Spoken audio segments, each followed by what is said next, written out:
Good evening and welcome to the Laughing Monkey Music Show. Today we have on Mike Keneally. How are you doing today? Very well, thank you. How are you doing? I'm doing good. Good. I want to introduce you to the people that don't know, and it's a shame if they don't. You are It's the not a guitar. shame. It's just the fact of life. I don't certainly don't.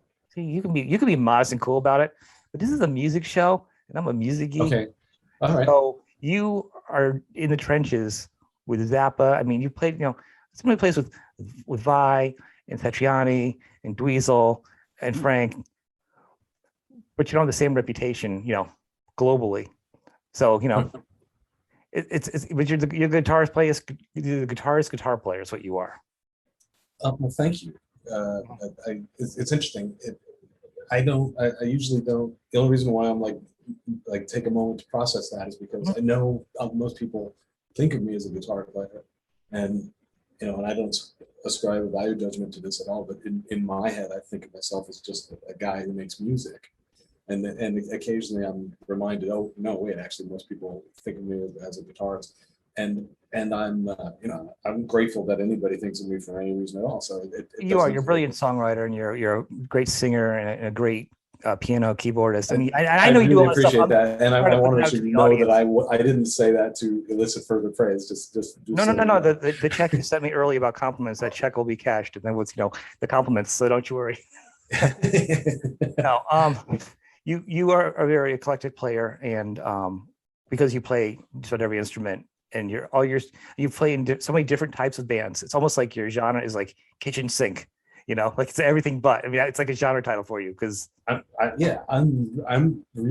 grateful. Well, first of all, on my own albums, my own music, I go all over the place. I make all kinds of music, so I think that's also reflected by the fact that I play with a lot of different types of players, doing a lot of different kinds of music. I'm just grateful that different people call me up to do different things, because to me it's really fun. It's just fun to go from doing, like doing the Zappa band and then turn around and doing a Devin Townsend tour, or Yeah. in the studio. And then some people would say, but there are parallels between Frank Zappa and Devin Townsend, which is also true. But there's a thread through everybody that I work with, but there's also real variety, real distinct stuff between them. I think the big thing with comparing this is like Zappa or like just being commercial. I think the thread for anybody that wants to be original and wants to do their own thing and be really creative and not worry about being, worrying about the money part of the business and just wants to be a good performer. You're already leaning towards the Zappa attitude. You're just trying to be a creative entity and you're going where the song takes you. Well, oh sure. I do. Yeah, I really am like a follow the music guy. That's what I get from your albums. I mean, and because sometimes you'll have like a crazy fusion, and next thing you have something beautiful like is it Your House? Is it titled Our House? With Andy Partridge, yeah. It's beautiful. Thank you. And then you have something crazy where you're just shredding, like what I'm saying. It's like it's a song. It's not a style. Well, I grew up loving the Beatles was the first thing. So I will always have that thing of wanting to do melodic and nice chord progressions and jangling guitar tones and all that stuff. And then, Zappa happened and Keith Emerson happened. And so with Emerson, I got excited about the organ, which was my first instrument, and just about keyboards in general. And then I also, just got excited about a lot of notes placed in odd ways with Zappa. That was just always really exciting to me. And so all that stuff sunk into what I was doing when I started making records. At first, it was really Zappa. Like the first album, Hat, is so Zappa, and was actually the only album of mine that Frank got to hear, which I was really grateful for. You like it? Actually, he did. He told me he thought it was great. For people are watching, we're going to go into Mike's history in a second, but I'm also like a lifelong fan, so we're just kind of geeking out here for a minute. Here's the thing, though. I'm going to say honestly, this is a compliment. I think anybody that's been part of the Zappa family tree has that sound in their album. It's a free-flowing sound. It's like there's nothing holding you back. And you could say that with Vi, with Dweezil.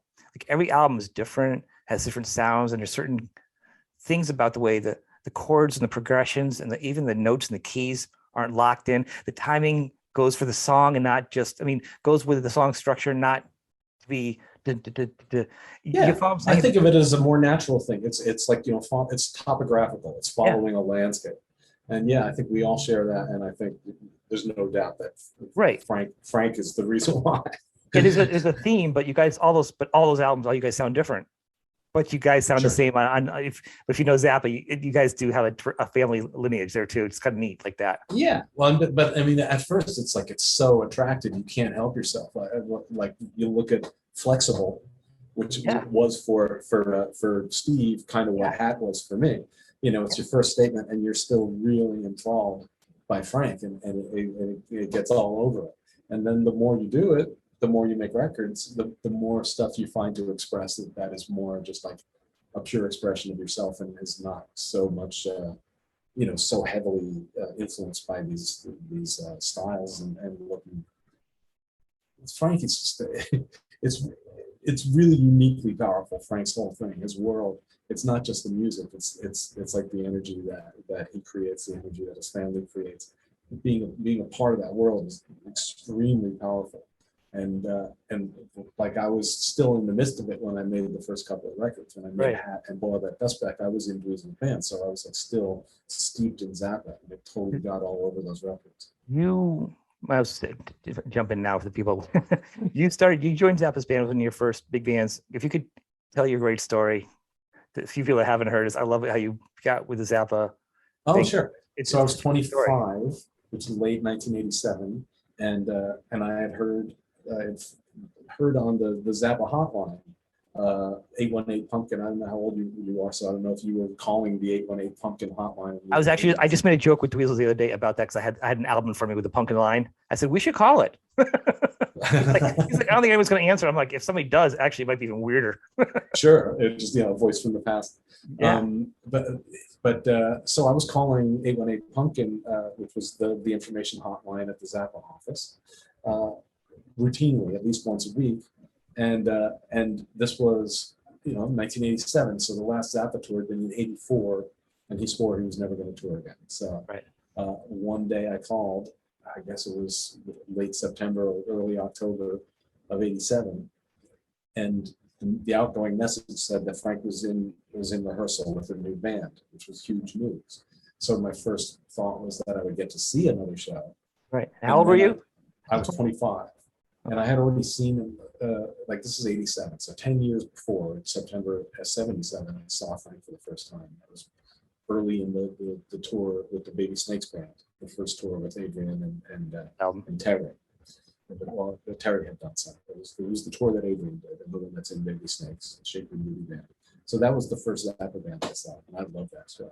They did Punky's Whips, which I couldn't believe. The problem is, you can mention every album, I'll go, I love it, except for Thingfish. So I'll be like, well, all right, that's yours. Oh, someday you'll be ready for Thingfish. You just can't approach it like an album. It's a play, All right, it's a radio play. I'm going to take it with a grain of salt. And somebody going to text me, I finally get it.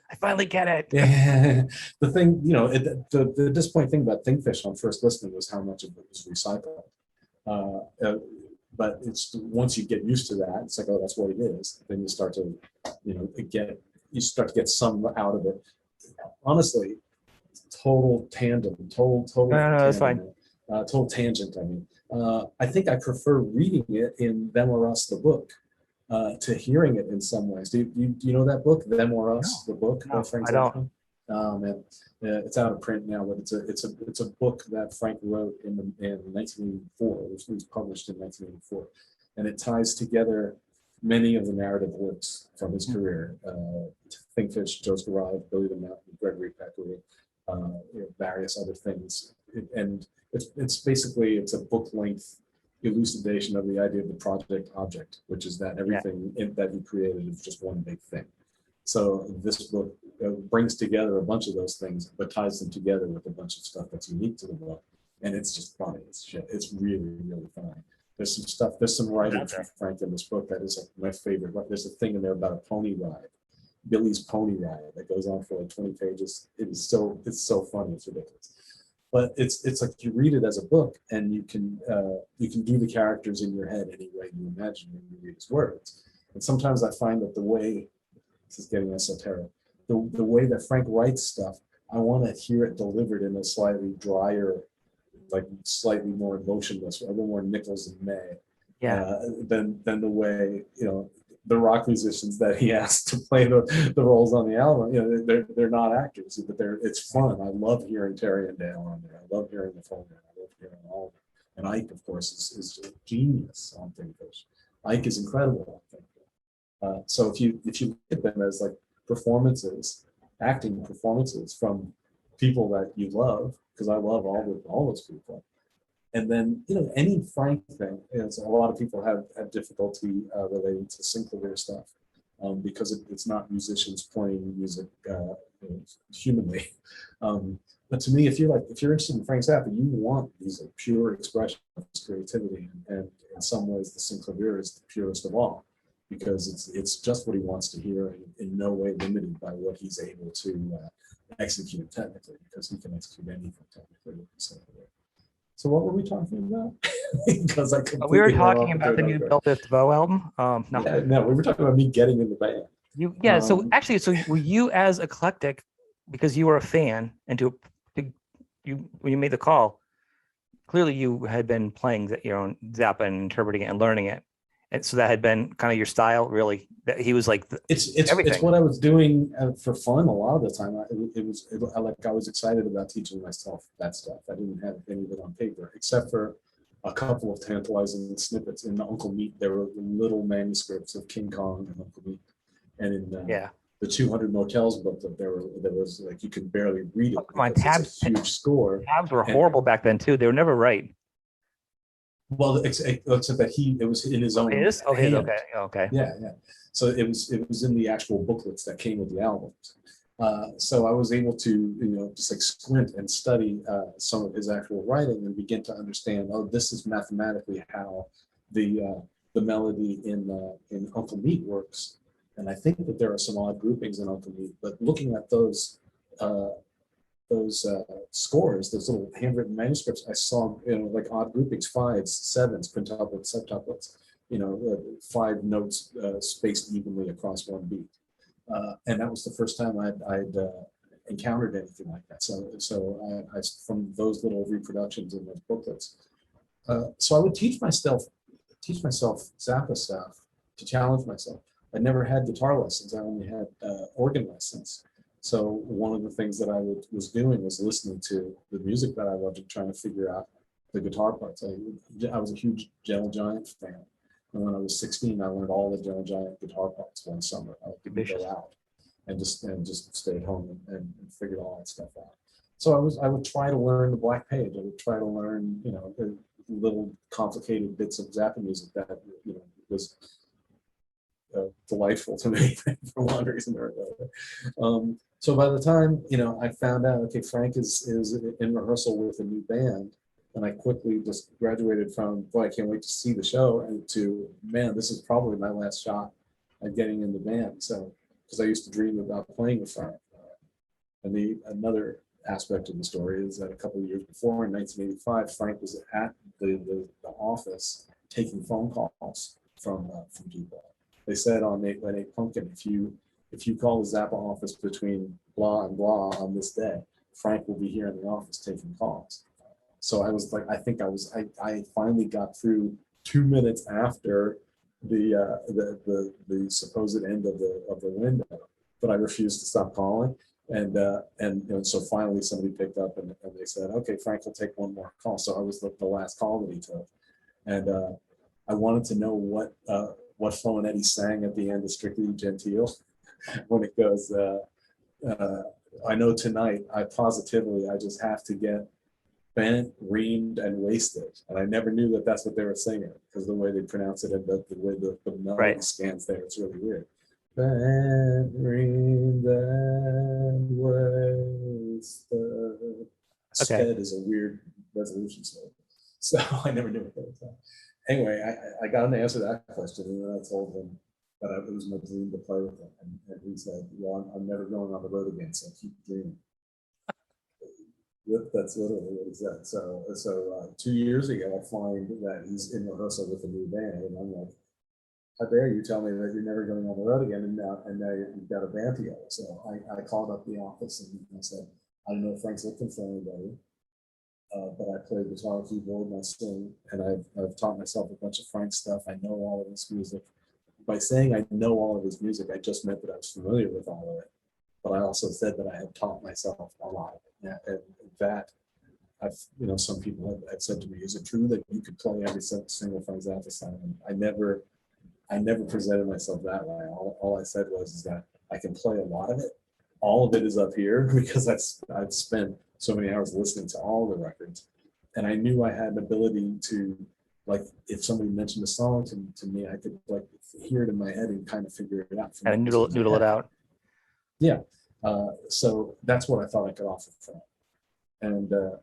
And Gerald Fialka is the guy who took the call, and I owe him a lot because he thought he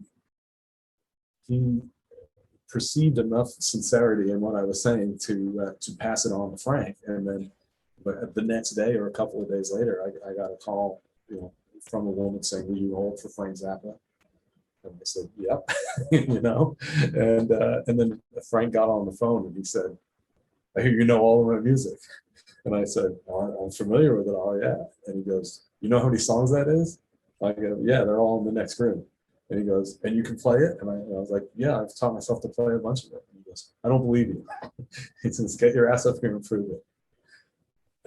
So my brother drove me from San Diego to Los Angeles while I sat in the back of the car playing every Frank Zappa song. Oh, you must have been nervous as anything, huh? I was panicked.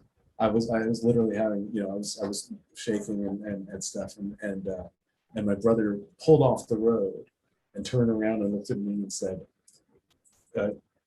"You will never be more ready than you are right this second." Very cool. Yeah, it was really great. And I calmed instantly. It was actually one of the wisest things anyone has said to me. I think it's the last thing he ever said. It was wise to me. Yeah. What's that? I said that's why you like that was the last thing he said. You just need one good wise thing told to you, and that's it. So he did put my mind at ease, and we got to this huge rehearsal space, which was formerly Francis Coppola's Zoetrope Studios, which is where Frank was rehearsing. And it was enormous. It's this huge cavernous space. And I was practicing guitar in the back of the car the whole time. So I walked in with the guitar in my hand, like I just came in off the road barefoot or something. And he sees me from like across a football field in this huge studio and goes, "Hey, nice case." and then he had me plug into Ike Willis's amplifier, and a synclavier was playing the Black Page, so I got plugged in and started playing along with the Black Page, so I could demonstrate to him that I knew things. And he had told me on the phone to learn What's New in Baltimore and Sinister Footwear too. And Sinister Footwear I have learned because I don't know if you ever heard, but it came out a couple of years ago in one of the box sets, Halloween '81, the live at the Palladium in New York on Halloween 1981. It was aired on MTV and simulcast on FM radio. Yep.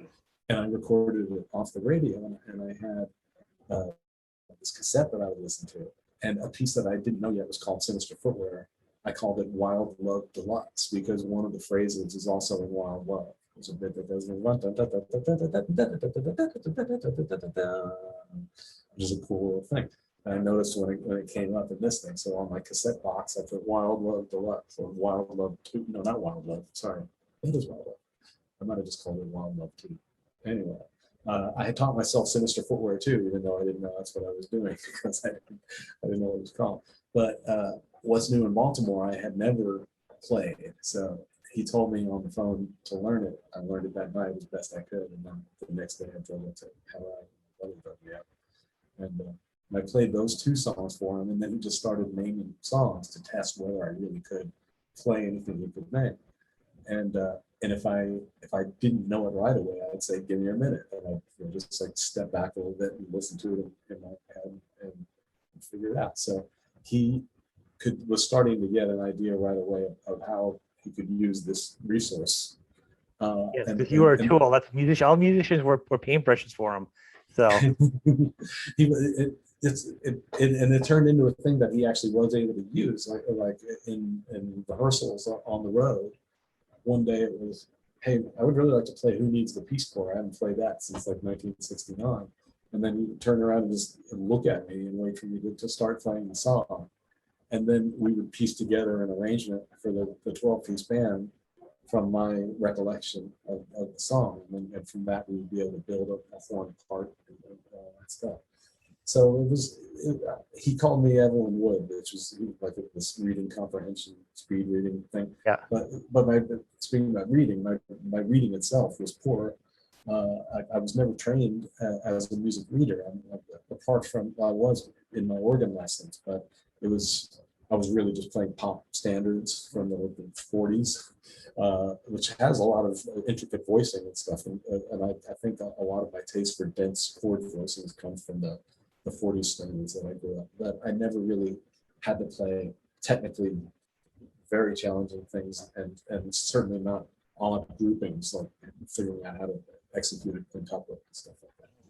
So I learned that stuff by ear rather than by eye. I wasn't studying the charts. So he put a chart for the song Yo Cats in front of me, which was just, it's a jazz parody, and every chord in it is like some insanely altered jazz chord with like 6 to 7 characters in its chord name. And I'm squinting trying to play the first bar, and he just like snatches the chart away from me before I even get to the end of bar 1. And goes, well, that was a fail. And then he puts me down at a DX7, which is not the most responsive feeling keyboard, and puts the score to Strictly Gentile from 200 Motels, and asked me to play the piano part. And this is a song I knew and loved. And I thought, rather than let my poor reading capabilities hamper my performance, I'm just going to look at the chart and play it from memory. So I'm looking at it as though I'm reading, and I'm playing, to the best of my ability. I'm looking at the shapes to see if I'm basically going in the right direction. But all the actual notes and the voicings and stuff, I'm piecing together from my memory of the song coming up. And a couple of bars in, Frank's looking at the chart, he's looking at my hands, and he's like, it became like a comedy bit because he's like looking back and forth between the two. And then he goes, wait, are you playing that by ear, or are you actually reading that? And I said, well, I'm playing it by ear. And he smiled. He perceptibly smiled at that point. And then he goes, okay, well, this was a Saturday night, and the only people that were in the room were him and Bob Rice, the symphoneer type. Bruce Fowler was there just when I arrived, but he took off. And my brother was there. So it was very few people in the room.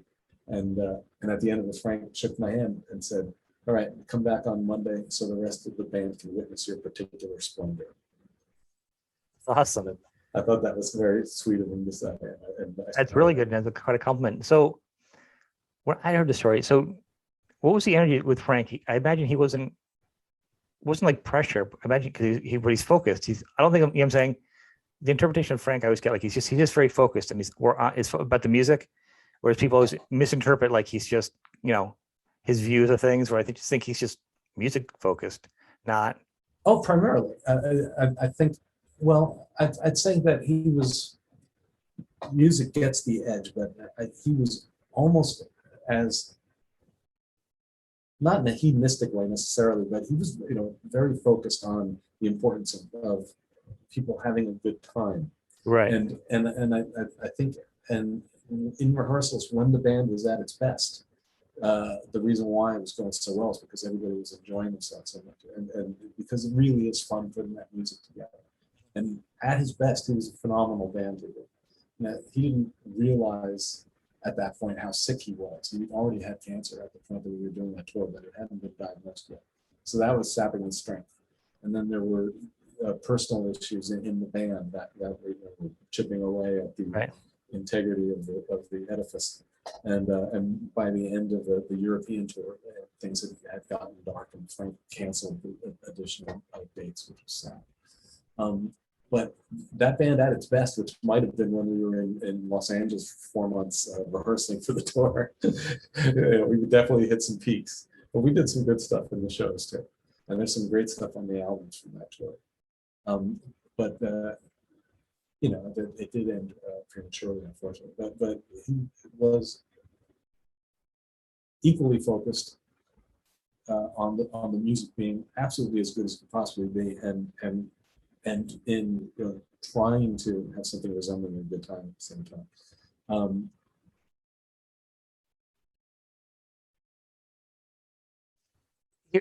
The thing I asked, the reason I ask you because you always hear a lot about the Zappa auditions. There's a lot of musicians. I've heard so many stories of someone coming in, they're trying this, or successful guitar players that tried, and Frank's like, nope, and it's inspired that guitarists to come back to be better. I mean, like well-known people, or people trying shenanigans just to get the reputation of trying to be in the band, so it's always interesting to me, like you coming in, how he looked at you, because you kind of come in a little bit different, calling and probably a different person than the regular band people that are coming in, because. Well, he definitely saw me as more green. He knew that I was a puppy. That was the band parlance that they referred to, like a kind of naive new guy coming into the band. But that can be really good though too. That means he doesn't have to worry about all the luggage and crap of all the rock stars and all the other, I think, yeah. I mean, I think I was like I was wide-eyed, a little stunned about the whole thing.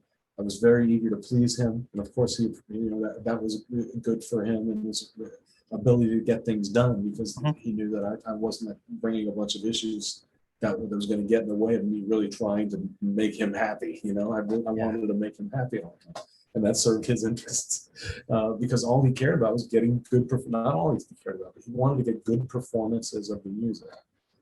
He's the most important thing, really, honestly, on the road was the audience, making sure that the audience gets precisely what they came for. Because we had a serious conversation about that, where he said, I am your boss, but the audience is my boss," is what he said. Ultimately, who we're serving is the audience. He said to me, "I'm your boss, but the audience is my boss." Ultimately, they're the ones that have been providing the capital and requesting a service. And it's Frank's job to provide that service, and it's our job to help him provide that service. And he really wanted to blow people's minds, because to him, that's what it said on the tin. That was his gig. His job was to blow people's mind. And because people had gone to Zappa shows in the past and gotten their minds blown, and now they wouldn't accept anything less. They freak me out, Frank. Freak me out, Frank. That's why people come. They really wanted to be blown away, I think. Or at least the hardcore people were, because they knew what he could do. They knew what he was capable of. And he wanted to blow his mind every time out, to blow their mind every time out. So he was serious about the band being good. And that's why we rehearsed for 4 months prior to a 4-month tour. We rehearsed 8 hours a day for 5 days for 4 months. I don't think anybody practices more to prefer tour. There's no way, because he spent hundreds of thousands of dollars and lost several $100,000 prior to getting any of the CDs out. So when Frank ended his thing, and you probably hopped to Dweezil's thing, right? From Frank to Dweezil, right? Not immediately, because Frank was effectively over in '88. I stayed working for the Zappas, doing lead sheets. And for their files, I was doing manuscripts of anytime Frank would put out an album, my brother and I would get on Finale and generate charts of that song. So I was doing that. Dweezil and Moon were doing a sitcom on CBS called Normal Life, and Scott Tunis and I were in, not the house band on the show, but the house band in the studio. You know how most sitcoms will have like a comedian who warms up the audience. Yep. Instead of a comedian, there was a warm-up band, which were us. So it was Scott Tunis and me and a great drummer named Chuck Dabo, and we would just, as a trio, play covers of classic rock songs from the '60s and '70s. We had a great time. So that was, in a very weird way, a Zappa project. And then in '91 is when I finally actually joined Dweezil's band, and I played with Dweezil and Albert from '91 to '96. And at that point, I was just going to focus on Beer for Dolphins, which was my band, because I don't. It's a great name for a band, by the way. Thank you. Because I'd done 3 records at that point, I think, counting this thing I did called The Mistakes with Henry Kaiser. It was 3 albums. And then, so I was going to just focus on my solo career, even though I didn't have any idea how that was going to work financially for me. But then Steve Vai got in touch, and that was Brian Beller, the bass player in my band. That was a little distressed by that because he quit Dweezil's band in order to play in my band. And we had this the Two Musketeers moment of all for one, and come hell or high water, we're going to make this thing work together. And then the next thing is, hey Brian, I'm sorry, I got to join Steve Vai's band. No Musketeers. Ah. No, that wasn't good. It's like, I'm grateful that we managed to talk it out and that he's still in my band after all this time. And it did ultimately work out in a kind of cool way, because Beerford Dolphins with Brian on bass ended up opening several months of shows for Steve Vai in the US, and that was you did a double duty tour. Yeah, so I was doing double duty, playing with both bands, like 3.5 hours a night total. And, wow. And Steve wasn't fond of days off, so at one point we did 17 nights in 17 shows in 18 nights, and which means I did 34 shows in that 18-day span. Amazing. Your fingers must have looked like Arnold Schwarzenegger's arms. Well, I was very young, so you have the energy to do things like that. But we were all real crispy by the time we got to the day. I imagine. Well, I've heard Steve say he doesn't like taking days off because he feels like it messes up his playing style. He needs to keep playing to get better on tour. No, it's just because days off are expensive. Okay. If you take a day off, then you still have to pay for gas in the bus, and you have to pay for hotels. That's a big expense. So Steve was trying to save some money there, but it's you do what you got to do when you're that young and you've got a lot to do. It's really hard to say no to job offers when they come in. Really hard. These are amazing stories. I mean, you play with such amazing people. Well, it's I'm talking about Steve and Steve's manager. If they get an offer from a club and they're looking at the reality of paying for all this, you got to pay for these musicians, you got to pay for their hotels, you got to pay for their planes, you got to give the insurance, the bus, the gas. Yeah, it is endless. So it's real hard to say no to gigs, and you end up with situations like 17 gig nights in 18 days. But like I said, we all had a lot of energy, and we're just like, go, yeah, we can do this. But karmically, it took a lot out of us. And that was not karmically, but just like energetically, it took a lot out of us. You feel like you age, like when the president goes into the office and he has like dark hair. By the time he leaves the office, he has gray hair. You feel like you age really. What happened? The physical manifestation in our case was that our bus blew up. Oh. And we had our bus catch on fire during that tour, which was ironic in a lot of ways. Steve, as you know, is a universally minded soul. He has large questions and large interests in his transom. And so the fact that the name of the new album was Fire Garden, and it's the Fire Garden Tour. And the first song that we played every night was called There's a Fire in the House. And the show starts with sirens and red lights going off, So, and then it's sort of like Brian Wilson, making Smile and finding out that, something burned down a few blocks of that. So it's this, it was interesting. It was an interesting time. That's crazy. So how does one keep going from band to band without, like, because you did stuff with Satriani too, and you just with Devin. I mean, you've really just, you've continued to do your solo stuff, and you've played with the orchestras, and things just keep happening? There's really no master plan. It's just offers come up and you're free. I guess it's kind of that. I mean, there's a certain amount of choice that comes into play, and I'm always trying to do my own projects and my own albums and stuff while these other things are going on. But yeah, by empirically, a lot of it is sort of built by these things just coming in, and there's no way to plan for it. It's just like you get a call or you get an email, and all of a sudden the course of your career and the course of your life is changing. So that's an interesting way to live, and yeah, and there are times where there's a lot of uncertainty about that. Yeah.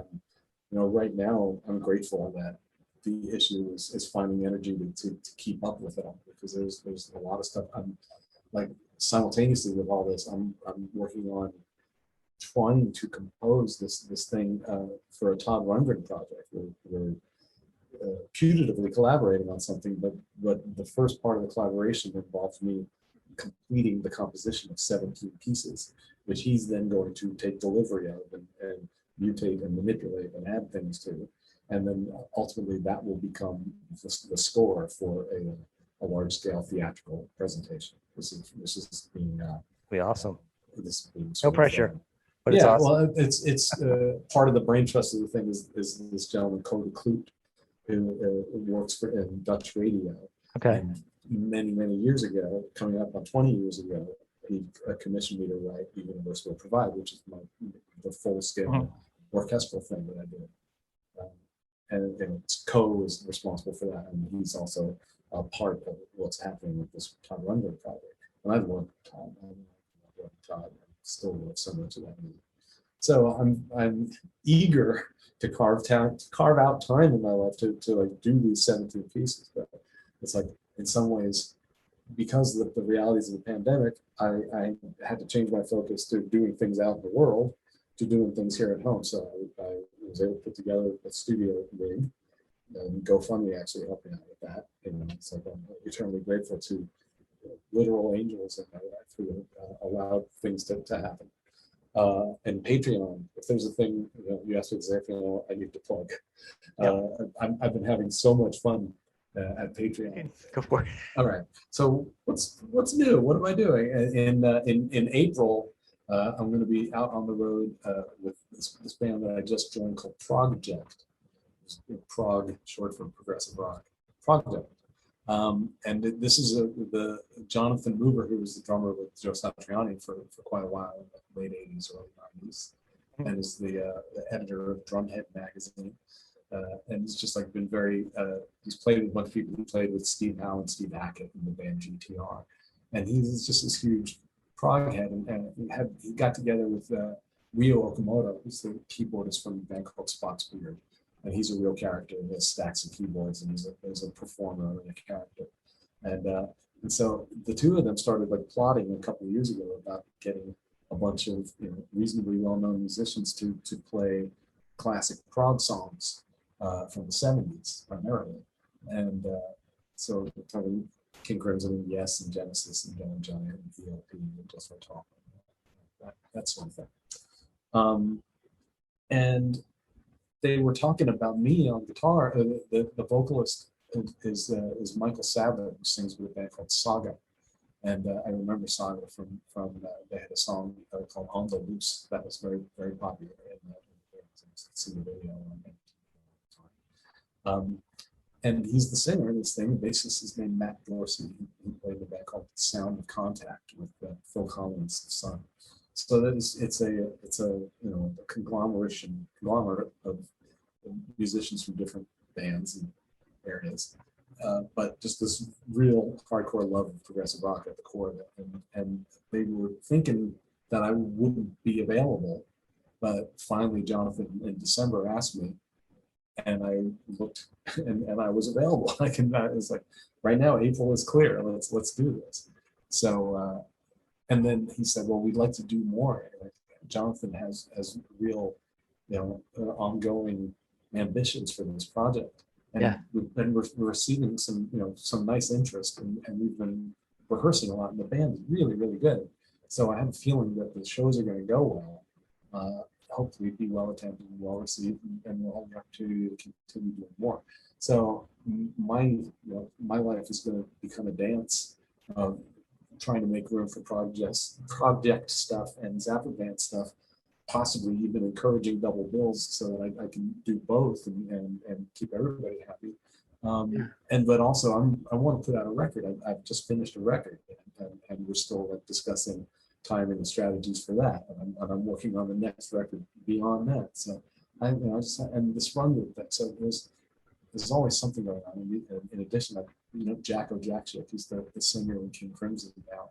the Zappa band opened for King Crimson last year, which was an amazing tour. Yeah, I couldn't believe I missed that. When you guys played New York, I was like, Oh God, you should have come. It was so good. It was I amazing. I know, Crimson, and now Crimson's not touring the U.S. anymore. I know. But anyway, Jacko, who's the singer of Crimson, asked me and Scott Tunis and Robert Martin to play with him on Cruise to the Edge, which we're going to be there playing with the Zappa band. And the other interesting thing about that Zappa band engagement on the cruise is that unfortunately Joe Travers is not able to play on a cruise. He has physical issues like motion sickness issues that would just lay him low during the course of 5 days trapped on a boat. So it's very sad that Joe can't play with us on the boat. My friend Marco Miniman is going to be performing on the boat, and he's offered to fill in. So we'll be playing the Zappa band sets with Marco on the cruise, and Scott and Robert and I will be playing with Jacko. I'm expecting that the cruise is going to be a nice. There will be people playing with different acts and guesting with each other and stuff like that. But in some ways, I think it's quite unbelievable that a cruise is happening at all in the current environment, and I might be spending some time in my cabin, just in terms of protocols. That's the thing. I mean, I used to be afraid of not going out to get a cruise because of sinking boats and sharks. Now I'm more afraid of what's on the boat. The shark seems dangerous. Yeah, the shark now has a new a new variant. Yeah. Anyway, what are you gonna do? You gotta live, right? But it's all strange. We live in strange times, right? It is. But so people can go to your Patreon? Yeah, it's just patreon.com/Mike Keneally. Go to your site. Keneally.com. Yeah, and all the links will be below. Are you on Facebook? Yeah, if you go to the link tree, it's all there. Yeah, you go to the link tree, go all the things, support him. He's got a lot going on. Thank you. This has been fun. Yeah, absolutely. I'll have to have you back when you find 10 seconds again. I know you're a busy man. I appreciate it. So I want to thank you for being on the show. It's very enjoyable, and I appreciate your interest, and it's nice to meet you. Nice to meet you.